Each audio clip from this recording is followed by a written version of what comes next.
ગઈ તારીખ 20/7/2024ના રોજ થોરાળા પોલીસ સ્ટેશનના આજી ડેમ નદીના કાંઠે એક પુરુષ ઈસમની લાશ મળેલી, જે ઉપરોક્ત લાશ મરણ જનાર નીતિન ઉર્ફે નિખિલ ઉર્ફે નાથો સોલંકીની હતી.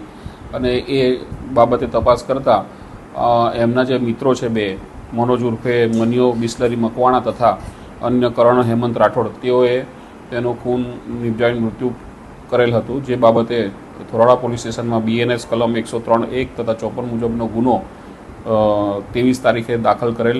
અને ઉપરોક્ત બનાવ એવો હતો કે આ કામના જે કરણ હેમંત રાઠોડનાઓને શંકા હતી કે મરણ જનાર નીતિન છે એની પત્ની સાથે, નીતિનને એવી શંકા હતી કે એની પત્ની સાથે કરણને સંબંધ છે એવો શંકા હતી. એના આધારે એમનો ઝઘડો થયેલો. ત્રણે મિત્રો હતા અને એ દરમિયાન ઝઘડામાં નીતિને એવું કીધું કે ભાઈ આવતીકાલે હું તને જોઈ લઈશ. એટલે આમને ડર લાગતો એમને બંને, મનોજ અને કરણ બંને ભેગા થઈ એનું મૃત્યુ નિપજાવેલું, પથ્થર મારીને માથામાં, અને મોત નિપજાવેલ. જે બાબતે અત્રેના પોલીસ સ્ટેશને ગુનો દાખલ કરેલ છે, થોરાળા પોલીસ સ્ટેશન.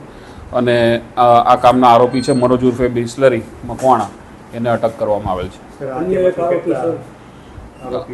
હા, 2 આરોપી છે, બીજો આરોપી વોન્ટેડ છે અને એકને પકડી લીધેલ.